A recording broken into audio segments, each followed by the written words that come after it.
Desde los albores de la historia, el tema del divorcio ha sido un terreno de profundo quebranto, incertidumbre y confrontación dentro del pueblo de Dios.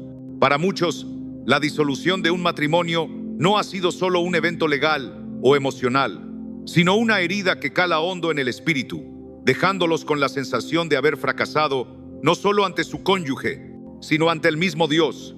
Y una pregunta se levanta una y otra vez, cargada de temor y anhelo: ¿puede un hijo de Dios volver a casarse tras un divorcio? Sin embargo, lo que duele más que la duda es el temor persistente de haber cerrado, quizás para siempre, la puerta a una vida plena bajo la bendición del Altísimo. Muchos no lo saben, pero el Señor Jesús no esquivó este asunto.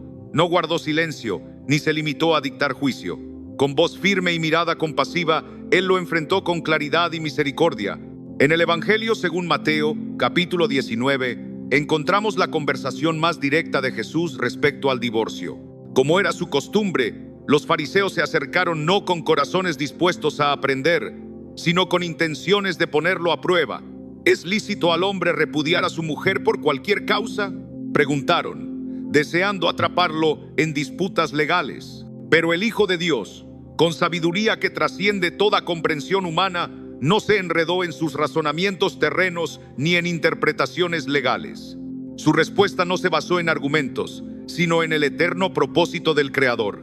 ¿No habéis leído que el que los hizo al principio, varón y hembra los hizo? Y dijo: por esto el hombre dejará padre y madre, y se unirá a su mujer, y los dos serán una sola carne. Así que no son ya más dos, sino una sola carne. Por tanto, lo que Dios juntó, no lo separe el hombre. Mateo 19, 4-6. Estas palabras fueron como un rayo de luz en una época en que el divorcio era aceptado con normalidad. Jesús no trató el matrimonio como un contrato susceptible de disolverse, sino como un pacto sagrado nacido en el corazón mismo de Dios. Elevó la discusión de lo legal a lo espiritual, de la costumbre a la santidad, no desde la ley mosaica, sino desde la intención eterna del Señor. Y ese retorno al principio lo cambia todo, porque nos recuerda que el matrimonio no fue instituido como una carga pesada, sino como un reflejo viviente del amor divino. Dos vidas entrelazadas no por conveniencia ni por tradición, sino por una obra santa y soberana. No obstante, Jesús no se detuvo allí. Él, que conoce la profundidad del alma humana, sabe que la vida está marcada por el dolor, las decisiones erradas, las heridas que deforman hasta los compromisos más sagrados. Por eso, cuando los fariseos insistieron preguntando por qué Moisés permitió entregar carta de divorcio, él respondió con una verdad tan dura como necesaria: por la dureza de vuestro corazón, Moisés os permitió repudiar a vuestras mujeres, mas al principio no fue así. Mateo 19, 8. En esa respuesta se revela un aspecto profundamente tierno del carácter de Dios. El divorcio nunca fue parte de su diseño perfecto. No surgió de su voluntad, sino como respuesta a nuestra dureza, a ese corazón endurecido por el pecado, el egoísmo y la traición. Se permitió, no porque fuera lo ideal, sino como una manera de mitigar el daño y proteger al vulnerable. Y ahí, en medio de esta realidad, descubrimos a un Dios que no es un juez lejano, sino un Padre que mira nuestras ruinas con compasión, que aun cuando nuestras decisiones han quebrado lo que Él unió, sigue trabajando para restaurar, para sanar, para redimir. Jesús no trajo estas palabras para condenar al que ha fallado, sino para guiarlo de regreso al corazón de Dios. Lo que muchos han recibido como sentencia, en realidad es una invitación: volver con humildad, volver con obediencia, volver al diseño santo del principio. Cristo no vino a establecer reglas vacías, vino a mostrarnos un camino, y ese camino está marcado siempre por la verdad y la gracia. Y aquel Verbo fue hecho carne, y habitó entre nosotros, lleno de gracia y de verdad. Juan 1, 14. No una sin la otra, no gracia sin dirección ni verdad sin compasión. En su enseñanza sobre el divorcio vemos ese equilibrio divino. Él no respalda la liviandad ni la rebeldía, pero tampoco cierra la puerta a quien ha sido herido o quebrantado. Esta es la esencia del Evangelio: un Dios que llama al arrepentimiento y al mismo tiempo extiende su mano al que ha caído, para levantarlo con ternura y guiarlo de nuevo hacia la vida abundante en Él. Cuando Jesús concluye sus palabras en Mateo 19, sus discípulos quedan profundamente impactados. Le responden con asombro: si así es la condición del hombre con su mujer, no conviene casarse. ¿Qué intensidad deben haber tenido sus palabras para que aquellos que más cerca le seguían se sintieran desconcertados? Este momento revela que Cristo no estaba diluyendo la santidad del matrimonio. Por el contrario, estaba devolviéndole su dignidad sagrada. Sin embargo, al hacerlo, no cerró la puerta de la gracia, sino que la mantuvo abierta para los que, quebrantados y sinceros, anhelan caminar conforme a la voluntad de Dios, encontrar redención y hallar una dirección renovada para sus vidas. En muchos ámbitos religiosos, el hablar del divorcio y del nuevo matrimonio se transforma en un terreno frágil y espinoso. Hay quienes con firmeza inflexible proclaman que todo segundo matrimonio constituye adulterio. Otros, por otro lado, predican una gracia que ha sido desconectada de la verdad eterna. Pero Jesús, el Verbo hecho carne, jamás habló desde los extremos. Su enseñanza siempre fue fiel, íntegra y profundamente justa. En Mateo 19:9 declara con claridad: «Y yo os digo que cualquiera que repudia a su mujer, salvo por causa de fornicación, y se casa con otra, comete adulterio». Esta declaración no solo impone un límite, sino que también revela una excepción. Jesús reconoce que hay una causa legítima, una ruptura tan profunda en el pacto matrimonial que permite una nueva unión sin culpa delante de Dios. Y lo afirma sin vacilaciones, sin confusión, con una claridad que refleja el carácter mismo del Padre. ¿Implica esto que todo divorcio abre automáticamente la puerta a un nuevo matrimonio? No. Pero también significa que no toda nueva unión es pecado. La clave está, como siempre, en el corazón. Jesús dirige nuestra atención no a la letra muerta, sino al espíritu detrás de la ley. Es una invitación a discernir la causa, a mirar el alma, a escuchar la voz del Espíritu Santo en medio de la herida. No se trata de una licencia para vivir según el deseo humano, sino de una ventana específica por la que brilla la justicia de Dios. Él no imputa culpa al inocente por los errores del otro, no abandona al que fue traicionado, ni condena al que, con lágrimas sinceras, desea restaurar su vida bajo el amparo de su propósito eterno. Pensemos por un momento en el encuentro de Jesús con la mujer samaritana junto al pozo, narrado en Juan capítulo 4. Jesús le revela que ha tenido 5 maridos y que el hombre con el que ahora convive no es su esposo. Él conocía cada rincón de su historia. Pudo haberla avergonzado, haberla rechazado públicamente, pero no lo hace. En su lugar, le ofrece el agua viva. Le muestra que, aún con su pasado, es vista, es conocida y es buscada por el Hijo de Dios. Este encuentro no valida su pecado, pero sí afirma su dignidad. Jesús no la define por lo que ha hecho, sino por cómo responde a la verdad que le es revelada. A través de esta escena, vemos el corazón de nuestro Salvador hacia aquellos que han atravesado fracturas, caídas y nuevos comienzos. No la llama perfecta, pero sí la llama a una vida nueva. De la misma forma, a cada creyente que ha vivido el dolor de un divorcio, no le corresponde cargar con una condena eterna, sino abrir su corazón a un arrepentimiento verdadero, a una sanidad que viene del cielo y a una obediencia que nace del amor. El propósito de Dios no queda anulado por un fracaso humano cuando hay un corazón dispuesto a rendirse a su voluntad. Volver a casarse no es una decisión que deba tomarse a la ligera. Jesús lo deja claro, pero tampoco es una puerta sellada para siempre. Su enseñanza no es un muro que encierra, sino un sendero estrecho que lleva a la vida. A lo largo del testimonio de las Escrituras, vemos cómo Dios actúa no a través del legalismo, sino por medio de relaciones que Él transforma. David pecó gravemente y sin embargo fue restaurado. Pedro lo negó en la hora más oscura y aún así fue llamado a apacentar su grey. Pablo persiguió a la iglesia con celo equivocado, pero fue instrumento para escribir gran parte del Nuevo Testamento. ¿Crees acaso que el Señor, en su infinita misericordia, no puede redimir también la historia de aquel que ha tropezado en su primer matrimonio? No hablamos aquí de encubrir el pecado, sino de exaltar la gracia que fluye del corazón mismo de Dios. No es cuestión de justificar decisiones apresuradas, sino de permitir que el bálsamo sanador del Espíritu Santo alcance a los que han sido quebrantados. Las palabras de Jesús acerca del divorcio no deben interpretarse como un juicio inapelable, sino como un llamado tierno a retornar al diseño sagrado con el que Dios instituyó el matrimonio desde el principio. Y en ese llamado se esconde también la promesa de redención, incluso para los que se han desviado del camino. Es una exhortación a honrar el pacto matrimonial con reverencia, pero también a recordar que el Dios que creó esta unión es el mismo que restaura lo que ha sido roto, que sana las grietas profundas del alma y guía con ternura a quienes claman desde sus ruinas. Jesús sí habló del divorcio, y lo hizo con una claridad que sigue siendo difícil de aceptar para muchos corazones. Pero en sus palabras no faltó misericordia, ni le faltó profundidad espiritual, ni visión eterna. No respondió con complacencia a los fariseos, ni endulzó la verdad para ganar favor ante las multitudes. Habló directamente al alma, diciendo lo que el corazón humano necesitaba oír: que Dios une, que el corazón endurecido separa, pero que hay esperanza para quien escucha su voz y regresa a Él. Aquel que hoy camina con el peso de un matrimonio quebrado necesita saber que Jesús no lo aparta, que su historia no ha sido clausurada, que todavía puede vivir en obediencia, todavía puede amar conforme al corazón de Dios y todavía puede formar parte del propósito divino para traer bendición y testimonio en medio del quebranto. El divorcio no es una salida ligera, pero tampoco es una sentencia final.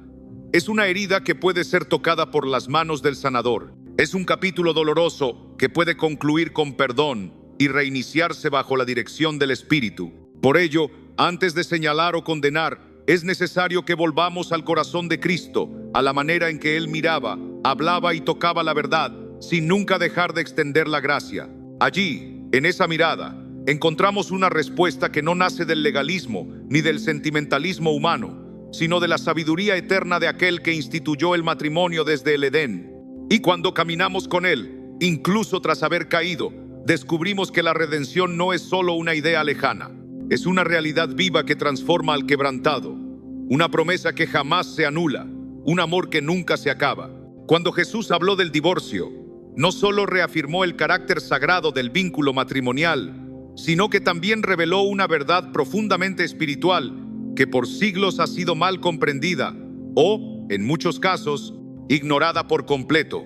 No todo divorcio es igual ante los ojos del Altísimo. Aunque algunos proclamen una condenación absoluta sobre todos los que se separan y contraen nuevo matrimonio, las palabras de Jesús en Mateo 19:9 delinean claramente una excepción divina que no debe pasarse por alto. Él dijo: «Y yo os digo que cualquiera que repudia a su mujer, salvo por causa de fornicación, y se casa con otra, comete adulterio». Ay, estas palabras no son una opinión cultural, ni una sugerencia opcional, ni un juicio condicionado por el contexto de la época. Son una declaración solemne del mismo Cristo, afirmando que existe una razón legítima, reconocida por el cielo, que rompe el lazo matrimonial, de forma que el corazón traicionado no queda cautivo bajo el peso de la culpa, ni condenado al silencio del dolor. La fornicación en este pasaje no representa cualquier transgresión, sino una infidelidad sexual que quiebra de manera profunda y definitiva el compromiso de fidelidad que Dios estableció desde el inicio de la creación. La mención de esta excepción no es algo accidental ni menor. Jesús, conociendo la dureza de nuestro corazón y la profundidad de la herida que el pecado puede causar, abre esta puerta no como vía fácil de escape, sino como un acto de justicia lleno de compasión. No se trata de una concesión a los deseos del alma inconstante, sino de una provisión santa que protege al inocente. Porque el Dios que nos llama a fidelidad también es el Dios que, cuando nos quebramos, nos llama con voz de amor para restaurarnos. Cuando uno de los cónyuges, por decisión propia, hiere profundamente la santidad del matrimonio a través del pecado de la fornicación, no es el acto legal del divorcio lo que quebranta el vínculo sagrado, sino la transgresión que lo antecede. En esa traición íntima, la unión ya se ha roto en el ámbito espiritual, aún antes de que se formalice en lo civil. Esta realidad, lejos de alentar la disolución del matrimonio con ligereza, revela la perfecta armonía entre la justicia inquebrantable y la gracia inmerecida de Dios. Porque aunque el Señor declara en Malaquías 2:16 que aborrece el divorcio, también detesta la deslealtad, el engaño y la impureza que mancillan desde dentro la alianza matrimonial. El corazón de Dios no se deleita en la ruina de los matrimonios, pero tampoco guarda silencio ante el clamor de aquel que ha sido herido por una infidelidad que consume el alma.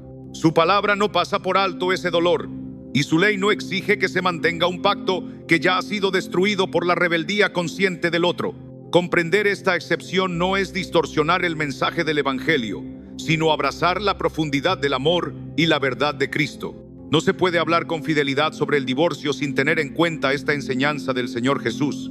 Tampoco se puede juzgar los segundos matrimonios sin distinguir entre quien traicionó el pacto y quien fue víctima de esa traición.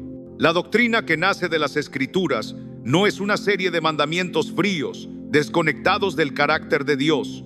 Es la manifestación viva de su justicia santa y de su ternura paternal. Ignorar la excepción establecida por Cristo es cargar una cruz que el cielo nunca impuso sobre los hombros del inocente. En Deuteronomio 24, 1, 4, se encuentra el marco legal del antiguo pacto referente al divorcio. Si bien en aquel tiempo se permitía entregar carta de repudio por diversas causas, Jesús confrontó esa permisividad humana al recordar que, desde el principio, no fue así. Incluso en la ley de Moisés, se entreveía el cuidado de Dios por los que eran heridos. Su justicia ya buscaba proteger al vulnerable y limitar el daño causado por el pecado. Cristo, al afirmar la excepción de la fornicación, no se opone a la ley, sino que revela la intención eterna de Dios detrás de ella, la defensa del justo y la restauración del quebrantado. Es un Dios que no exige que el inocente cargue con la culpa del transgresor. Algunos han tratado de encerrar esta excepción en el contexto judío o de limitarla al período del compromiso, pero tales argumentos no pueden sostenerse ante el peso claro de las palabras del Maestro. Jesús se dirige directamente a la realidad del matrimonio ya establecido entre esposo y esposa. Y cuando dice que el que repudia a su mujer, salvo por causa de fornicación, y se casa con otra, comete adulterio, Él está estableciendo una distinción santa. Fuera de esa causa, hay adulterio en el segundo matrimonio, pero dentro de esa causa no hay culpa que llevar. La excepción que estableció el Señor Jesucristo no es licencia para actuar según el deseo humano, ni una puerta abierta al quebrantamiento del pacto, sino una línea santa trazada por el mismo Redentor para separar con claridad lo que es iniquidad de lo que es justicia. En ella resplandece el carácter santo de Dios, quien es juez justo y defensor de la verdad. Esta verdad se sostiene sobre la piedra firme de la responsabilidad personal, verdad que atraviesa toda la palabra revelada. El alma que pecare, esa morirá. El Hijo no llevará el pecado del Padre, ni el Padre llevará el pecado del Hijo. La justicia del justo será sobre él, y la impiedad del impío será sobre él. Ezequiel 18, 20. En esto contemplamos la pureza del juicio divino. Cada uno dará cuenta de sus propios caminos, sin que la culpa se transfiera de uno a otro. Así también, quien ha caminado en fidelidad dentro del matrimonio y ha sido traicionado por la infidelidad del cónyuge, no permanece encadenado para siempre a las consecuencias de esa traición. No hay condenación para quien ha permanecido en la verdad. El Dios que pesa los corazones no exige que el inocente arrastre cadenas que Él mismo ha roto con su justicia. Este principio es eterno y se manifiesta desde los días antiguos. En cada rincón del Antiguo Testamento, el Señor se revela como escudo del oprimido. Él inclina su oído al clamor de la viuda, del huérfano, del justo herido por la injusticia. El que justifica al impío y el que condena al justo, ambos son igualmente abominación a Jehová. Proverbios 17, 15. Este principio no es letra muerta, sino vida que debemos aplicar con temor y temblor, especialmente al hablar del divorcio y del nuevo matrimonio. Cuando se declara culpable al que ha sido herido, se comete aquello que Dios aborrece. Se arroja sobre el inocente un peso que no le corresponde, una cruz que no fue forjada por su desobediencia. Y eso es precisamente lo que ocurre cuando se niega la excepción que el Señor Jesús enseñó con claridad. Se convierte en juicio al justo y se le exige vivir bajo la sombra de un pecado que no ha cometido. En la carta a los Romanos, el apóstol Pablo habla de la ley del matrimonio y del vínculo que une a marido y mujer. Enseña que la mujer casada está ligada por la ley al marido mientras éste vive, pero si el marido muere, ella queda libre para casarse con otro. Algunos se aferran a este pasaje para afirmar que solo la muerte puede romper el pacto matrimonial. Pero este texto no es una doctrina cerrada sobre el divorcio, sino una ilustración espiritual sobre la diferencia entre la ley y la gracia. Pablo no contradice al Maestro, jamás lo haría. Su enseñanza se enraiza en el mismo principio que proclamó Cristo.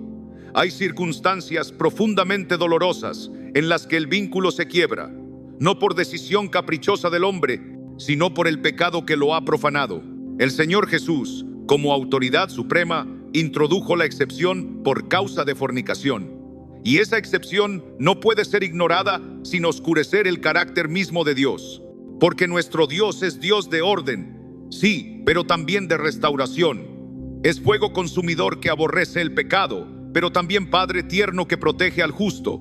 Cuando Jesús habló de la posibilidad de un nuevo matrimonio en caso de infidelidad, no lo hizo para suavizar la gravedad del divorcio, sino para dar consuelo y dignidad a quien ha sido roto por la traición. Su intención no fue promover la disolución del pacto, sino abrir una puerta de redención en medio del quebranto. Cada palabra de Jesús fluye con la sabiduría del cielo. Y cuando Él habló de la excepción por causa de fornicación, lo hizo desde lo profundo del conocimiento divino sobre el sufrimiento humano. Él conoce las heridas que deja la traición y el clamor silencioso del corazón quebrantado. Y en su misericordia, Dios ofrece un camino de restauración para aquel que ha sido herido injustamente. Esta excepción, sin embargo, no obliga al divorcio. El anhelo del corazón de Dios sigue siendo la reconciliación, siempre que haya arrepentimiento genuino y restauración de la fidelidad. Pero cuando ese camino ya no es posible, cuando el pecado ha endurecido el corazón hasta cerrar toda puerta al perdón, el Señor no abandona al inocente. Él es fiel, justo y cercano al quebrantado de corazón. Él no solo extiende una mano al alma perdida, sino que abre una senda santa hacia una vida renovada, donde la culpa no domina y la esperanza encuentra espacio para renacer. El Evangelio no es únicamente la promesa gloriosa de salvación eterna. Es la luz que guía nuestros pasos entre los laberintos de la vida diaria. Jesús, nuestro Maestro, nuestro Pastor y nuestro Redentor, no esquivó las verdades difíciles. Habló con precisión divina, porque sabía que solo la verdad puede romper las cadenas del alma. Marcó límites, no para excluir, sino para preservar lo que es justo, porque conocía el caos que nace cuando se borran las líneas del bien. Sin embargo, también ofreció misericordia, sabiendo que la justicia sin discernimiento no es justicia. Reconocer la diferencia entre quien quebranta y quien es quebrantado no es una opción, es una necesidad sagrada si queremos reflejar fielmente el corazón del Padre. Por eso, cuando surge la pregunta sobre si un creyente puede volver a casarse, no basta una respuesta simple. No podemos responder con la rigidez del sí o del no, sin primero acudir a la palabra viva, a la verdad encarnada en Cristo. Y esa verdad declara con solemnidad que, en caso de fornicación, el pacto puede ser considerado roto y un nuevo matrimonio puede estar bajo la bendición de Dios. Esta enseñanza no es un permiso para el desenfreno, sino un acto de justicia divina. No es una vía para justificar la ruptura de lo que Dios ha unido. Es un refugio para el corazón herido por el pecado ajeno. Las palabras de Jesús bastan. No necesitan ser adornadas ni suavizadas. Tienen poder en su forma original. Son claras, son rectas y están colmadas de sabiduría celestial. No todo divorcio es igual ante los ojos de Dios, y no toda nueva unión constituye adulterio. Aquel que estableció el vínculo del matrimonio también reveló, con compasión y justicia, las circunstancias en que dicho vínculo deja de existir. El que une también conoce el momento en que el pacto ha sido profanado hasta su disolución. Negar esa sabiduría es rechazar la revelación del mismo Cristo, pero aceptarla, con temblor y humildad, nos lleva a contemplar con más profundidad su gracia que restaura, su verdad que purifica y su equilibrio perfecto que sostiene. El divorcio, en su crudeza, es una de las pruebas más dolorosas que puede atravesar el alma humana. Es una herida que no solo separa cuerpos y hogares, sino que desgarra el espíritu, dejando cicatrices que parecen imposibles de sanar. Muchos de los que han sufrido una ruptura matrimonial caminan con una sombra de fracaso espiritual, sintiéndose excluidos del propósito de Dios, creyendo que su dolor es señal de un camino cerrado, sin perdón ni destino. Pero la realidad que a menudo se pasa por alto es que un corazón roto no aleja a Dios, sino que lo atrae. Ese vacío, lejos de ser un obstáculo, puede convertirse en el lugar donde su gracia se derrama con más fuerza. El quebranto del divorcio no excluye a nadie del amor ni del plan eterno del Señor. Las Escrituras son firmes en declarar que Dios no rechaza al caído, sino que lo levanta con misericordia.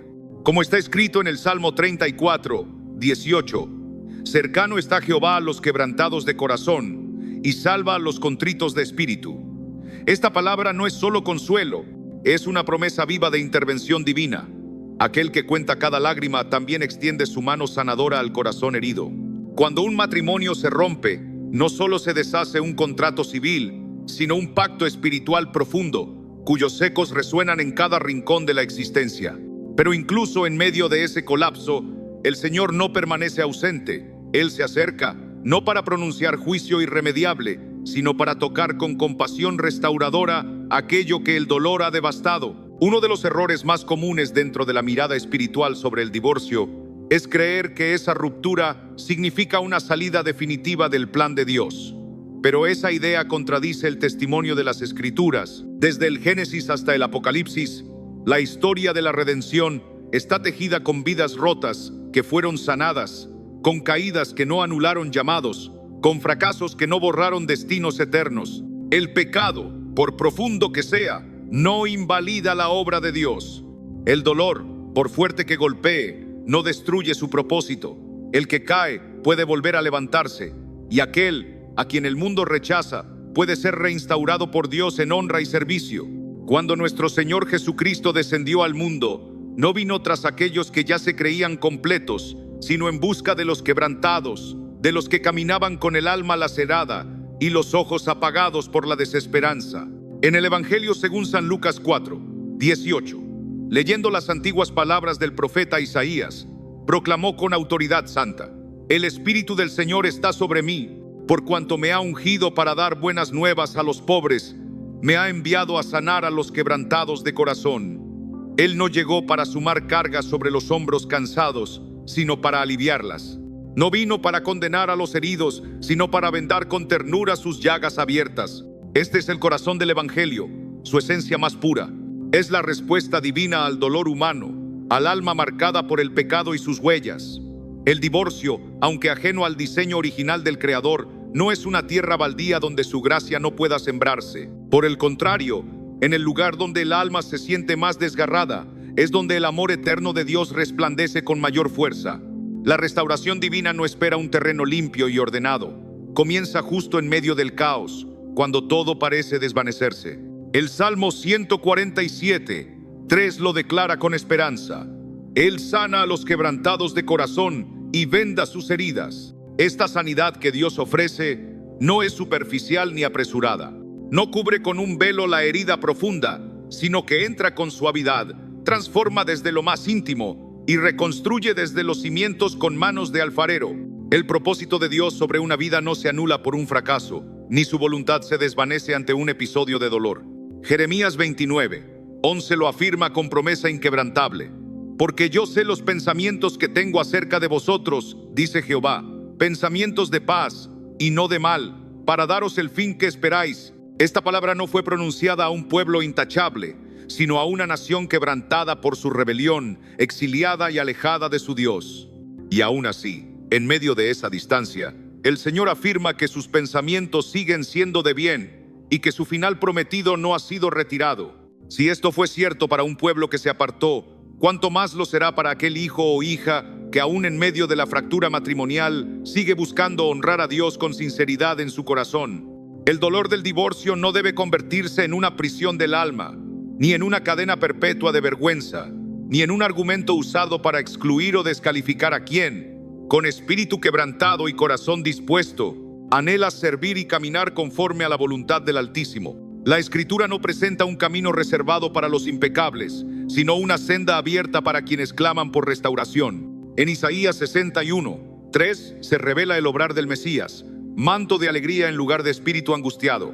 Tal es la obra santa de nuestro Dios: cambiar el lamento en danza, transformar las cenizas en propósito y levantar de nuevo al que creyó que su historia había terminado. En el contexto del matrimonio roto, la pérdida más profunda no suele ser solo la de una relación, sino la de identidad. Quien se entendía a sí mismo como parte de una unión establecida ante Dios, se descubre ahora solo, con el alma partida y la duda silenciosa de si alguna vez volverá a ser recibido espiritualmente. Pero Dios no define a sus hijos por su estado civil. Él los llama y los conoce por su fe, por su obediencia, por la entrega sincera de su corazón. No hay en toda la Escritura ni una sola palabra que declare que un hijo de Dios queda apartado de su amor por haber atravesado un divorcio. Muy por el contrario, todo aquel que se humilla ante Él, que reconoce su necesidad y desea vivir conforme a su palabra, será recibido, restaurado y fortalecido en su gracia.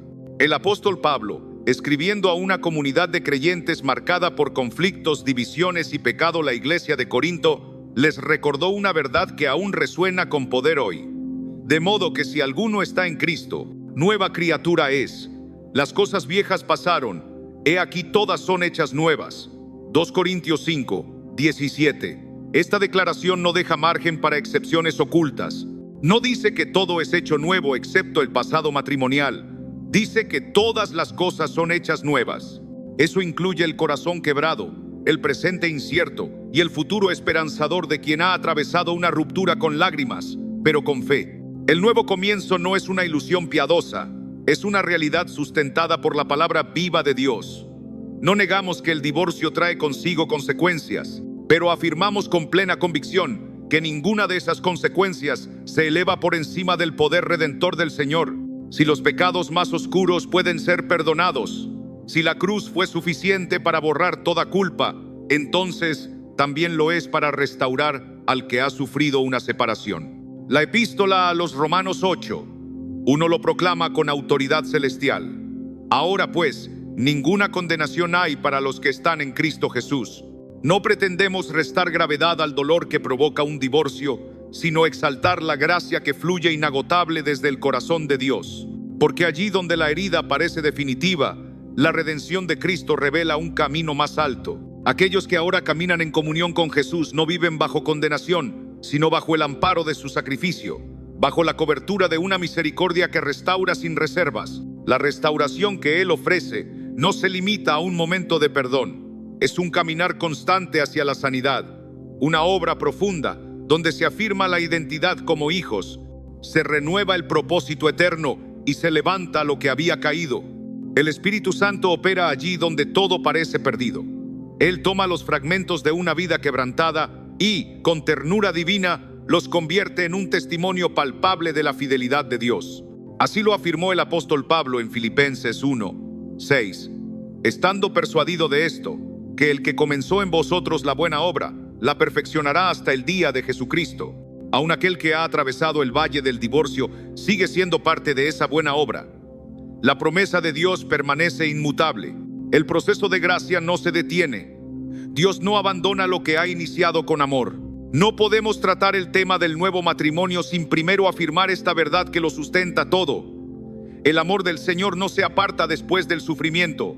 Su propósito no se desvanece ante una herida.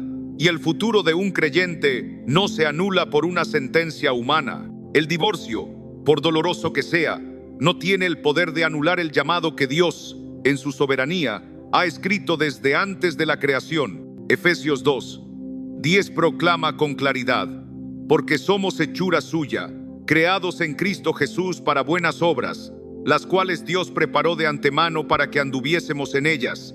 Este llamado no depende del estado civil, sino del plan eterno del Padre. Él es quien restaura. Quien ha llorado en la oscuridad de un divorcio puede, por la fuerza del Espíritu, volver a ponerse en pie. El Espíritu de Dios infunde nuevo aliento, renueva el corazón cansado y dirige nuevamente los pasos hacia su propósito. No es el pasado el que determina la identidad del Hijo de Dios, sino la obediencia en el presente y la fe que lo impulsa hacia adelante. El que ha sido quebrado no ha de permanecer inmóvil, debe ser sostenido, guiado y levantado, porque el mismo Dios que instituyó el matrimonio como sagrado es también el Dios que abraza al herido, consuela al abandonado y fortalece al despreciado. Y con una gracia sin sombra de duda, lo reincorpora a su obra. El divorcio no es el punto final. No lo fue para Dios, ni lo es para aquellos que buscan su rostro. La historia que Él escribe en cada alma no se interrumpe con el dolor. Muchas veces es precisamente en ese punto de quiebre donde su gloria comienza a manifestarse con mayor intensidad. El corazón roto, sanado por la mano del Altísimo, se convierte en testimonio vivo de su fidelidad inquebrantable. Es en medio del quebranto donde el amor eterno brilla con más claridad. Es allí donde el propósito, lejos de extinguirse, resplandece con nueva luz. Y es allí donde el que creyó haberlo perdido todo, descubre que aún es amado, aún es llamado y aún es útil en las manos del Creador. El alma humana, en su deseo de simplificar lo que solo el espíritu puede discernir, cae a menudo en juicios rígidos. Se convierte lo espiritual en regla, lo pastoral en sentencia, olvidando que Dios no se mueve por fórmulas, sino por compasión. Por ello, cuando se aborda la cuestión del nuevo matrimonio tras el divorcio, muchos han caído en el error de generalizar sin discernimiento, afirmando que todo segundo matrimonio es adulterio, pero no han distinguido entre la rebeldía persistente y la obediencia genuina, entre el pecado deliberado y el deseo sincero de restauración. Dios no mira la apariencia, Él examina el corazón, y es desde esa profundidad que debemos acercarnos a este tema tan delicado. ¿Es siempre pecado volver a casarse? La respuesta, como la misma palabra de Dios nos revela, no puede ser una afirmación rígida que desconozca la profundidad de las realidades espirituales que envuelven el alma de cada ser humano. Porque el pecado no se limita al gesto visible, sino que nace en lo oculto del corazón, en su intención más íntima y en su relación con la voluntad santa del Señor. Nuestro Señor Jesucristo enseñó esta verdad con claridad meridiana.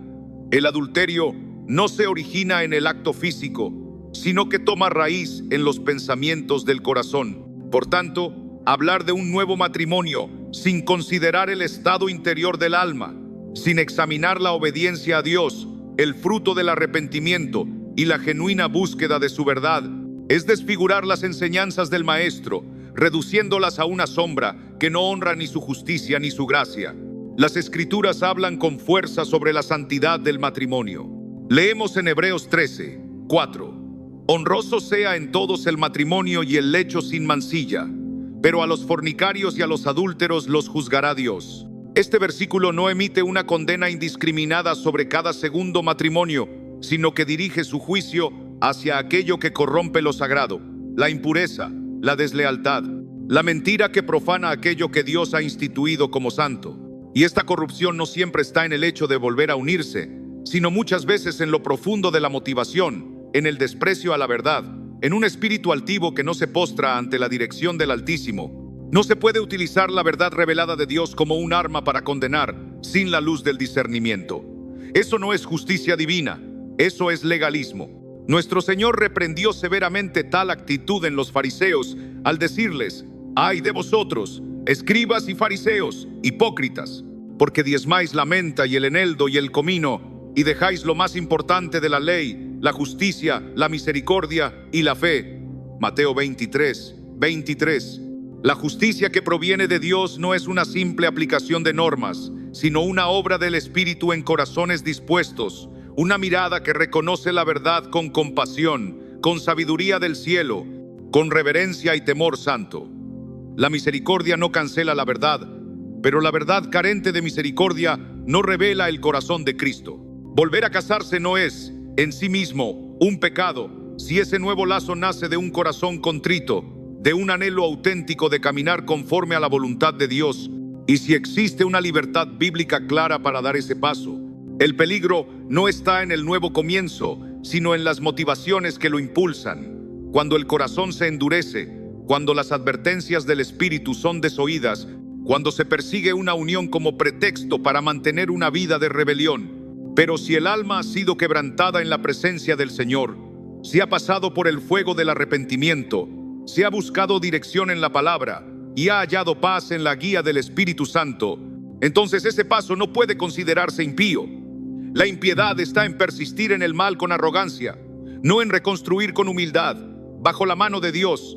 Dios le dijo a Samuel en 1 Samuel 16, 7, el hombre mira lo que está delante de sus ojos, pero Jehová mira el corazón. Esta verdad debe ser el faro de todo discernimiento espiritual sobre este asunto, porque nadie puede conocer las luchas secretas, las lágrimas derramadas en lo oculto, las noches de oración silente, ni el camino de rendición que ha recorrido aquel que se enfrenta a la posibilidad de un nuevo matrimonio. Nadie ve las batallas internas, el clamor por restaurar lo perdido, el anhelo profundo de vivir en obediencia, no por satisfacer un deseo humano, sino por caminar en santidad delante del rostro de Dios. Solo el Señor puede juzgar si esa nueva unión es fruto de obediencia o de autosuficiencia. La confusión aparece cuando intentamos aplicar una regla externa a lo que solo puede discernirse con el corazón quebrantado y la guía del Espíritu Santo. El pasaje de Mateo 19:9 ha sido repetido en innumerables ocasiones con un tono categórico, casi inamovible. Pero cuando se contempla con el corazón en quietud y el espíritu en oración, se revela una diferencia que no puede pasarse por alto. Y yo os digo que cualquiera que repudia a su mujer, salvo por causa de fornicación, y se casa con otra, comete adulterio. Esta excepción, salvo por causa de fornicación, no es un detalle menor ni una nota al margen. Es un umbral hacia la comprensión más profunda de la voluntad de Dios. No es el simple acto externo lo que determina el pecado, sino la obediencia genuina al Señor. No hay norma humana que pueda ocupar el lugar del Espíritu Santo, ni sistema doctrinal que sustituya el discernimiento que brota de la comunión íntima con Dios. Por eso, quien se enfrenta a estas decisiones no debe hacerlo ante el tribunal de opiniones humanas, sino en la presencia del Padre. Es ahí donde el alma debe rendirse en oración sincera, abrir las Escrituras con hambre de verdad, buscar consejo conforme a la palabra y, sobre todo, someter su corazón a la luz del Evangelio. Porque el alma redimida por gracia no busca excusas para alimentar la carne, sino caminos para glorificar a su Creador. No actúa por impulso, sino que espera en dirección divina. Y si en ese proceso hay paz, confirmación y fruto que nace de la obediencia, entonces no hay condenación, porque el que camina en la luz no tiene de qué avergonzarse. El apóstol Pablo nos recuerda en Romanos 14:22-23, bienaventurado el que no se condena a sí mismo en lo que aprueba, pero el que duda, si come, es condenado, porque no lo hace con fe. Y todo lo que no proviene de fe es pecado. Este principio trasciende las acciones visibles y también alcanza decisiones como el nuevo matrimonio. No se trata de si es aprobado por otros, sino de si puede caminarse con fe, con claridad interior, con una conciencia limpia y transparente delante de Dios. Lo que nace de la fe, en obediencia, no puede ser condenado si el Señor lo respalda. Pero aquello que se hace con vacilación, con resistencia a la voz del Espíritu, aunque tenga apariencia de corrección externa, no es acepto ante Dios.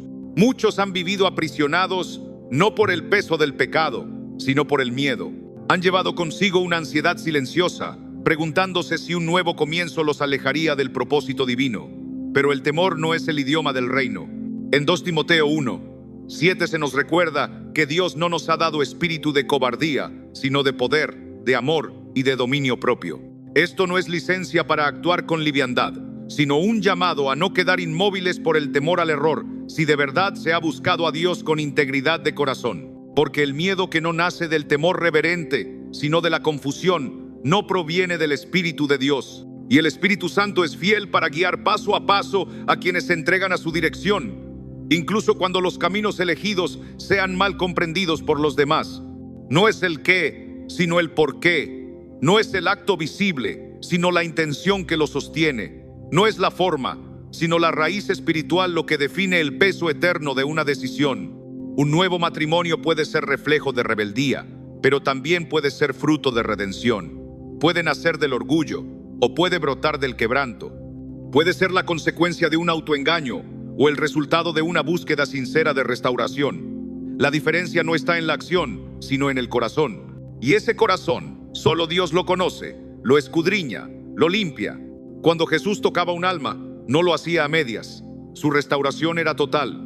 Y cuando una persona se acerca a Él con el alma hecha a pedazos, con anhelo de comenzar de nuevo, su gracia no se detiene ante los errores pasados. Él no busca una historia perfecta, sino un corazón rendido. Busca humildad, obediencia y disposición. En Juan 8, cuando fue presentada ante él una mujer acusada de adulterio, no pronunció condena, pero tampoco la dejó en las tinieblas. Le habló con verdad y gracia: vete y no peques más. Este es el equilibrio santo, el punto donde la gracia y la verdad no se oponen, sino que se abrazan con ternura divina. La gracia no silencia la verdad, como la verdad no elimina la posibilidad de gracia. Desde esta perspectiva saturada de compasión y reverencia por la voluntad de Dios, deben mirarse los comienzos renovados. No todo aquel que vuelve a casarse ha caído en pecado, así como no todo el que permanece en soledad camina en obediencia. porque lo que define la rectitud ante los ojos del Altísimo no es el estado civil, sino la rendición del corazón ante su voluntad soberana. Hay almas que, aunque han permanecido solas, lo han hecho encerradas en la amargura, endurecidas por el rencor, heridas por el pasado. Pero también existen quienes, habiendo pasado por el crisol de la sanidad y guiados por una búsqueda sincera de Dios, han formado un nuevo hogar bajo el amparo del Espíritu Santo, con corazones limpios y vidas consagradas al honor del Señor. Esa diferencia es invisible a la mirada humana, pero pesa eternamente ante los ojos del Creador. Él es el Dios de las segundas oportunidades. Así lo fue con reyes, con profetas, con naciones enteras. Su misericordia no se desgasta con el primer error. Su fidelidad no se desvanece ante el tropiezo. Y su poder jamás se limita por los márgenes de la aceptación humana. Él restaura lo arruinado, dirige lo extraviado y establece lo nuevo conforme a su propósito eterno. Y si ese nuevo comienzo nace del altar del arrepentimiento y se sostiene en el temor reverente de Dios, ningún juicio humano puede deslegitimarlo.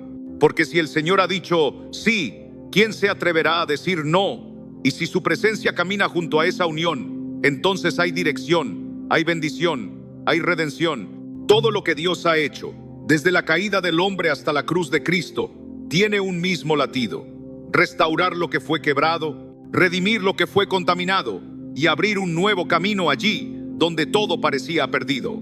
El Evangelio no se inicia con una acusación, sino con una promesa. Y esa promesa no se basa en la impecabilidad del ser humano, sino en la inquebrantable fidelidad de Dios. El núcleo de nuestra fe no es la perfección humana, sino la gracia que transforma, que sana, que da sentido donde antes solo había ruinas. Por eso, al hablar del divorcio y la posibilidad de una nueva unión, no podemos ignorar esta verdad que late en el corazón del Evangelio. El perdón y la restauración no son meros conceptos, son la esencia misma de la obra de Cristo. En Isaías 1:18, el Señor extiende un llamado tierno y firme a su pueblo. Venid luego, dice Jehová, y estemos a cuenta. Si vuestros pecados fueren como la grana, como la nieve serán emblanquecidos. Esta palabra no deja lugar a medias tintas. La gracia de Dios no limpia a la mitad. Su perdón no es frágil ni condicional. Cuando Él restaura, lo hace en totalidad. Y cuando borra el pecado, no deja cicatriz para recordar vergüenza, sino testimonio vivo de su misericordia sin límites. Y si esta verdad es la que sustenta la vida del creyente, entonces debe ser también el fundamento con el que abordamos realidades tan delicadas como el nuevo matrimonio tras el divorcio. Porque quien ha sido perdonado por Dios no debe vivir como si aún cargara condena. Uno de los errores más profundos al tratar este asunto ha sido asumir que el perdón es solo una idea reconfortante, una emoción pasajera y no una fuerza real que transforma desde lo profundo. Pero el perdón divino tiene poder espiritual, rompe ataduras, restaura la comunión con Dios y capacita al creyente para caminar en obediencia. Como se declara en 1 Juan 1:9, si confesamos nuestros pecados, Él es fiel y justo para perdonar nuestros pecados y limpiarnos de toda maldad. No de una parte, no hasta cierto límite, sino de toda maldad. Si alguien ha pecado y ha buscado el perdón de Dios con sinceridad, su pasado no tiene autoridad para descalificar su presente ni su futuro. No hay condenación para el que ha sido lavado por la sangre de Cristo.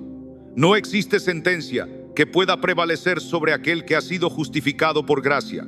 El nuevo matrimonio, cuando nace desde un corazón quebrantado y rendido ante Dios, no se presenta como una continuación del pasado marcado por el error, sino como una expresión viva de la gracia restauradora del Señor. No desafía los caminos del Altísimo, sino que refleja el anhelo profundo de caminar bajo su voluntad, tras haber sido confrontado por su verdad eterna. Aquel que, con temor reverente y bajo la guía tierna del Espíritu Santo, busca reconstruir lo perdido, no se halla en rebelión, sino que está respondiendo al llamado santo del Evangelio, ese llamado que nos invita a nacer de nuevo, a una vida distinta, marcada por la redención. El apóstol Pablo, al escribir a los creyentes en Galacia, proclamó: Hermanos, si alguno fuere sorprendido en alguna falta, vosotros que sois espirituales, restauradle con espíritu de mansedumbre. Gálatas 6:1. Esta exhortación no se limita a caídas pequeñas, es un principio divino que abarca todo fracaso humano. restaurar, no rechazar, levantar, no condenar. Este debe ser el sentir de cada interpretación bíblica que se atreva a hablar sobre el retorno a una relación bajo el amparo de Dios. La cruz no fue levantada para los que nunca tropiezan, sino para los que, habiendo caído, anhelan volver a levantarse. El sacrificio de Cristo no fue un acto simbólico, sino una transacción sagrada y eterna, en la cual el justo se ofreció por los injustos, y el amor cubrió multitud de pecados. Así lo afirma Pablo en Romanos 5:20. Pero donde abundó el pecado, sobreabundó la gracia. Esta declaración no glorifica el pecado, sino que exalta el poder redentor del Salvador. No niega la profundidad del quebranto, pero sí proclama que la misericordia de Dios siempre se extiende más allá de nuestra miseria. Por eso, el alma que ha atravesado el naufragio de un matrimonio y ha encontrado en Cristo una dirección nueva, no debe ser vista como desechada, sino como testimonio vivo de la restauración divina. Cada paso en ese camino requiere humildad, un reconocimiento sincero de nuestra fragilidad. No es un proceso inmediato ni superficial, pero sí es un sendero real, abierto, ofrecido por el mismo Dios que dijo: no he venido a llamar a justos, sino a pecadores al arrepentimiento. Lucas 5:32. En esa invitación no hay condiciones previas, no hay exclusiones según la naturaleza del pecado. Es una puerta abierta hacia un nuevo comienzo, hacia una vida que deja atrás lo que quedó atrás y se extiende hacia lo que está delante, como enseña la Escritura, olvidando ciertamente lo que queda atrás y extendiéndome a lo que está delante, prosigo a la meta. Filipenses 3:13-14. El perdón del Señor no es un permiso para reincidir, es un llamado a la santidad que brota desde la restauración. Un nuevo matrimonio no tiene por qué ser eco de una historia rota, sino puede ser el inicio de una vida edificada sobre la verdad, la obediencia y la madurez que nace del alma sanada. La clave está en no esconder el ayer, sino rendirlo a los pies de Cristo, no en repetir antiguos caminos, sino en permitir que el Espíritu Santo sea quien guíe cada decisión. Dios no se glorifica en la caída, pero sí se glorifica cuando levanta al caído. Él no celebra el pecado, pero se deleita en mostrar su poder en la redención del pecador. El Evangelio no es una doctrina lejana, es una realidad viva y operante, donde la tumba vacía testifica que lo imposible para los hombres es posible para Dios. El que ha sido perdonado debe vivir como tal, no desde la culpa ni desde la vergüenza perpetua, sino con la seguridad del que ha sido justificado, no por sus méritos, sino por la sangre derramada en la cruz. Así se nos declara en Efesios 1:7, en quien tenemos redención por su sangre, el perdón de pecados según las riquezas de su gracia. Esta redención no se aplica a medias, sino en su totalidad. Y si Dios perdona, entonces también restaura. Y si restaura, también capacita para andar en el centro de su voluntad. No es el pasado el que define el destino de una vida, sino su respuesta al llamado de Dios. La voluntad divina no se revela en las apariencias, sino en lo profundo de un corazón rendido a su verdad. Por eso, no basta con que un nuevo matrimonio sea bíblicamente posible. Debe ser espiritualmente aprobado. Un pacto que lleve el sello de Dios no se construye sobre el deseo humano, sino sobre la obediencia, la claridad interior y la comunión constante con su palabra. Porque no todo lo que es permitido es provechoso, ni todo lo que es lícito edifica. Pero cuando un nuevo comienzo nace en la verdad y se sostiene en obediencia, entonces puede integrarse plenamente en el plan eterno de Dios. La verdadera restauración no intenta repetir lo que se perdió, sino que se dispone a caminar en un orden nuevo, establecido y sostenido por el Espíritu Santo. En Proverbios 3:5-6 se nos instruye con una claridad serena y firme: confía en Jehová con todo tu corazón y no te apoyes en tu propia prudencia. Reconócelo en todos tus caminos y Él enderezará tus veredas. Esta palabra es faro y guía para todo aquel que contempla un nuevo matrimonio, no como una repetición del pasado, sino como una obra que comienza bajo el gobierno del Señor. No se trata de rehacer una historia por deseo humano, sino de rendir cada paso a la dirección del Altísimo, quien sabe edificar hogares que, aunque no sean perfectos, están cimentados en la roca firme de su voluntad. La obediencia es el sello de una vida entregada, y es precisamente esa obediencia lo que distingue un nuevo comienzo nacido en Dios de un esfuerzo humano por corregir errores. Cuando hay oración sincera, cuando la palabra confirma la dirección, Cuando el fruto del Espíritu se manifiesta y una paz profunda llena el corazón, entonces se puede discernir que es Dios quien guía. Donde el Señor dirige, la culpa no permanece, el temor no gobierna. En lugar de condenación, hay propósito. En lugar de duda, hay convicción. En lugar de juicio, hay testimonio. La verdad no se impone, se revela. Y cuando la luz de Cristo ilumina el camino hacia una nueva unión, la oscuridad del ayer no puede mantenerse. Lo que ha sido perdonado, ha sido purificado. Lo que ha sido restaurado, puede ser usado para gloria del Señor. En el diseño eterno de Dios, un nuevo matrimonio no es una solución de segunda categoría, sino un instrumento consagrado cuando nace de su voluntad y no de la insistencia humana. Un hogar que comienza desde la obediencia y es edificado sobre la verdad no solo honra al Creador, sino que proclama al mundo que su gracia no conoce límites y que su propósito no se anula por el fracaso. Cuando Él es quien edifica la casa, ninguna tormenta podrá derribarla. Cuando el Señor Jesús habló del matrimonio, no lo hizo solamente para regular relaciones humanas, sino para mostrarnos una realidad celestial, que todo pacto entre dos personas es reflejo de un pacto eterno entre Dios y su pueblo. El matrimonio no es simplemente una unión emocional, ni un acuerdo legal. Es una figura viva del amor inquebrantable de Cristo por su iglesia. Por eso, discernir si un creyente puede volver a casarse no es solo un asunto de teología moral, sino una oportunidad de restaurar el símbolo de un Dios que no abandona, que redime, que llama de nuevo aún después del quebranto. Detrás de cada decisión sobre este tema se esconde una pregunta mayor.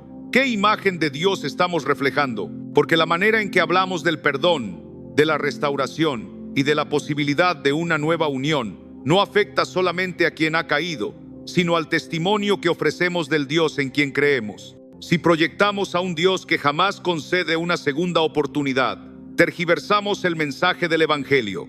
Si representamos a un Dios que trivializa la santidad, caemos en error. Pero si damos testimonio del Dios que disciplina con amor, transforma con poder y levanta al que ha sido quebrado, entonces estamos proclamando con fidelidad al Dios vivo de las Escrituras. Todo pacto restaurado posee una dimensión espiritual que va más allá de la pareja. Muchas veces pensamos que lo emocional pertenece a la esfera privada, pero ante los ojos de Dios, todo lo que se edifica en obediencia tiene repercusiones eternas. Cuando una persona herida, desechada o despreciada decide volver a caminar con temor de Dios, con oración y con verdad, no está simplemente reconstruyendo su historia personal, está levantando un estandarte en el mundo espiritual, que la gracia prevalece, que la luz vence, que el propósito permanece. En cada hogar restaurado hay una dimensión profética, no porque la perfección se haya alcanzado, sino porque es Dios mismo quien ha decidido levantarlo desde las cenizas para su gloria. En Joel 2:25, el Señor proclama con ternura y poder: y os restituiré los años que comió la oruga. Esta promesa no se limita a lo material, no se trata solo de bienes o circunstancias externas.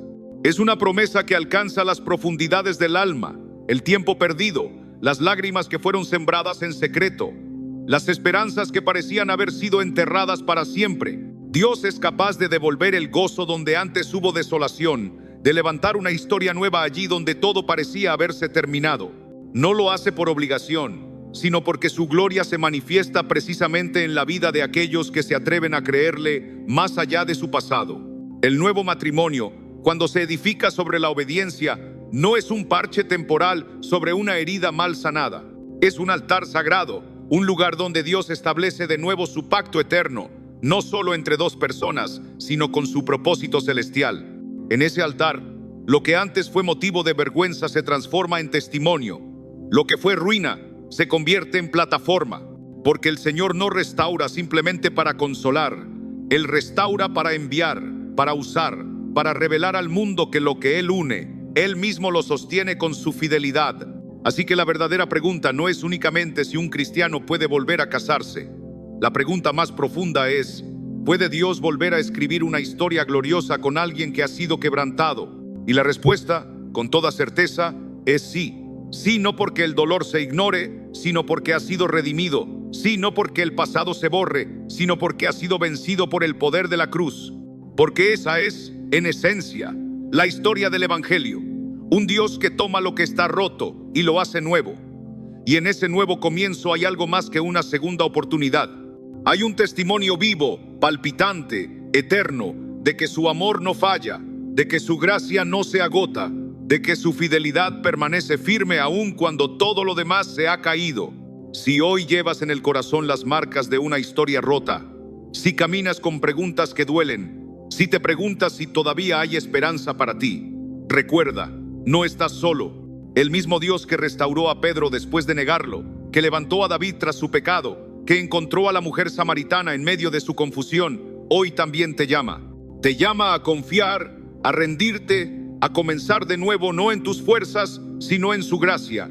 No se trata de rehacer tu vida a tu manera, sino de permitir que Él, el autor y consumador de la fe, escriba los próximos capítulos.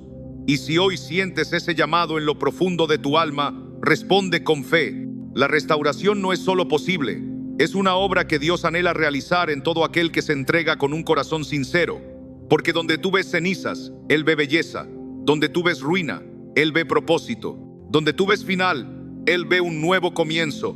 Y ese nuevo comienzo puede ser hoy.